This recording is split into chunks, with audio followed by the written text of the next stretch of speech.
Hare Krishna. Rejection of all faith as blind faith is blind faith. Some skeptics say that they condemn faith and they label and reject all faith as blind faith. However, those who reject all faith as blind faith, often don't realize that they themselves have faith, and not just faith but blind faith.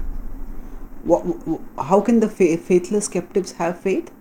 They have faith in their skepticism, because skepticism is also a mode of looking at the world. Skeptics, whatever they look at, they try to find faults in it. They look at it with the vision of doubt.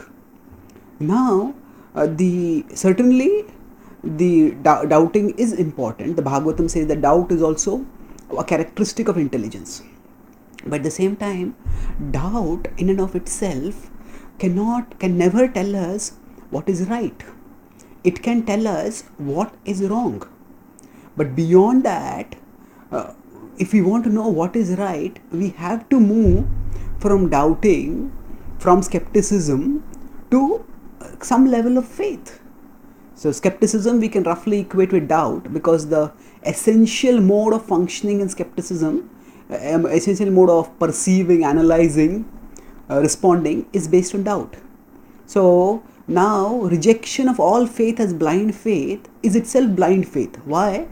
Because such people, by rejecting all faith as blind faith, they are themselves reposing faith in skepticism.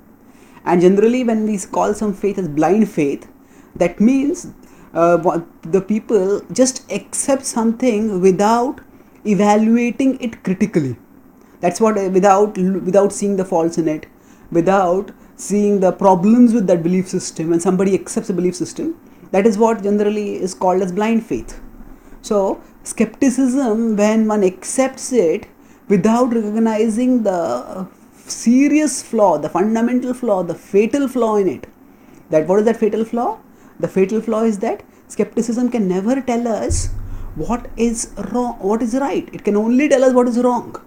So we can in fact, skeptics, if they are if skepticism becomes ingrained in them, then skepticism can very well become like a game for them. Whatever thought system is presented to them, they can pick holes in that. But in this way, they stay in ignorance. They can never come to know the right thing.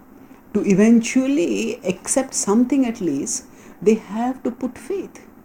And they, by skepticism, by accepting skepticism uncritically, they are putting faith in skepticism. And they are putting blind faith in skepticism. That's why rejection of all faith as blind faith is itself blind faith. The Bhagavad-gita in 4.40 states that Agyascha shraddadhanascha samshayatma vinashyati nayam lokosti naparo nasukham samshayatmanaha. So it says Agyascha shraddadhanascha. It says that one who is ignorant, one who is unfaithful, and samshayatma, one who is doubtful, who is a doubter. So this is especially refers to one who is a inveterate skeptic. Such a person, samshayatma vinashyati, such a person is destroyed. What is destruction is Krishna referring to over here? It is not a physical destruction, but skepticism is like a sword which cuts oneself. How does it cut? Nayam lokosti naparo nasukham samshayatmanaha. Neither in this life nor in the next life can one gain happiness, because one never comes to know what is right. So even in this life, by rejecting everything, what is the skeptic is left with a meaningless life, with life as being seen increasingly as meaningless. And when one sees life as meaningless, then one ends up becoming one cannot have any satisfactory, fulfilling life. When life is rejected, life is itself as deemed as meaningless. And of course in the next life, because one has lived skeptically, atheistically, nihilistically, one goes to an unfortunate destination. But when we turn towards the Bhagavad-gita, instead of having such blind faith in the rejection of all faith as blind, instead if we study the Bhagavad-gita and analyze its message, deliberate on it and then live according to it, then as Krishna says, then we will realize that faith is not blind. It is a reasonable faith. It is intelligent and verifiable faith.